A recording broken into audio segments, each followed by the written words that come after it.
Hello friends, welcome to Devangar சமையல். வாங்க இன்றைக்கி நம்ம கொத்தமல்லி கீரை கடையல் எப்படி செய்கிறதுன்னு பார்க்கலாம்.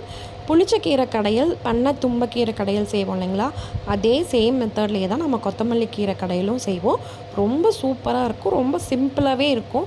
ரெசிபி ஈஸியாக செஞ்சு முடிச்சிடலாம். அதுக்கு கொத்தமல்லி கட்டு ஒன்று வாங்கிட்டு அந்த தண்டையெல்லாம் எடுத்துகிட்டு இலையை மட்டும் நல்லா க்ளீன் பண்ணி வாஷ் பண்ணி இது மாதிரி எடுத்துக்கோங்க. குக்கரில் கொத்தமல்லி கீரை சேர்த்துட்டு உங்கள் காரத்துக்கு தகுந்த மாதிரி பச்சை மிளகா இல்லைனா வர மிளகா கூட சேர்த்துக்கலாம்.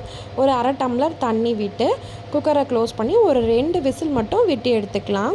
ஒரு கடாயில் தேவையான அளவு எண்ணெய் சேர்த்துட்டு அதில் கடுகு, கடலைப்பருப்பு, உளுத்தம்பருப்பு, கருவேப்பிலை போட்டு தாளிச்சிக்கலாம். இந்த குழம்புக்கு கொஞ்சம் எண்ணெய் சேர்த்து தேவைப்படும், அதனால் கொஞ்சம் எண்ணெய் அதிகமாக சேர்த்துக்கோங்க.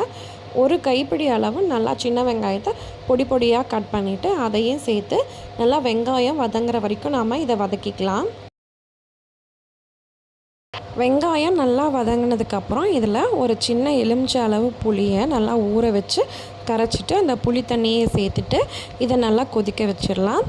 புளி தண்ணி நல்லா கொதித்ததுக்கப்புறம் நம்ம குக்கரில் வேக வச்சு எடுத்து வச்சுருக்க கொத்தமல்லி கீரையை சேர்த்துட்டு அந்த வேக வச்ச தண்ணி இருக்கு இல்லைங்களா, அதையுமே இதில் ஆட் பண்ணிக்கலாம். புளி தண்ணி, கொத்தமல்லி கீரை, வேக வச்ச தண்ணி இது எல்லாத்தையுமே நல்லா சேர்த்து ஒன்றா மிக்ஸ் பண்ணி விடணும். இந்த குழம்புக்கு தேவையான அளவு உப்பையும் சேர்த்துட்டு இதை நல்லா கலந்து விட்டுட்டு நாம் ஒரு மத்து வச்சு நல்லா கடைஞ்சி எடுத்துக்கலாம். உங்கள்கிட்ட பிளெண்டர் இருந்ததுன்னா நீங்கள் பிளெண்டர்லேயும் பிளெண்ட் பண்ணி எடுத்துக்கலாம். ரொம்ப நைஸாக பிளெண்ட் பண்ணிடக்கூடாது, இது மாதிரி கொஞ்சம் 1-2 இருக்கணும், அந்த அளவுக்கு பிளெண்ட் பண்ணி எடுத்துக்கோங்க. இப்போ இதை நல்லா நம்ம கொதிக்க விட்டுறணும். இது மாதிரி எண்ணெய் பிரிஞ்சு வரும் அது வரைக்குமே நல்லா கொதிக்க விடணும். இப்போ 90% கிரேவி ரெடி ஆயிடுச்சு. இன்னும் ஒரு 10% இதை நல்லா நம்ம கொதிக்க விடணும். இந்த கிரேவி சூடாக செஞ்ச உடனே சாதத்தோடு மிக்ஸ் பண்ணி சாப்பிட்றதுக்கும் நல்லாயிருக்கும். அதை விட நீங்கள் காலையிலேயே சாதம் வடித்து இந்த குழம்பு கூட மிக்ஸ் பண்ணி நல்லெண்ணெய் விட்டு நல்லா பெரட்டி ஊற வச்சிட்டிங்கன்னா மத்தியானம் நீங்கள் சாப்பிடும்போது நல்லா அந்த குழம்பு சாதத்தில் ஊறி இன்னுமுமே டேஸ்ட் ரொம்ப சூப்பராக இருக்கும். இதே மாதிரி தான் புளிச்சக்கீரையுமே ஊற வச்சு சாப்பிட்டா இன்னும் நல்லாயிருக்கும்.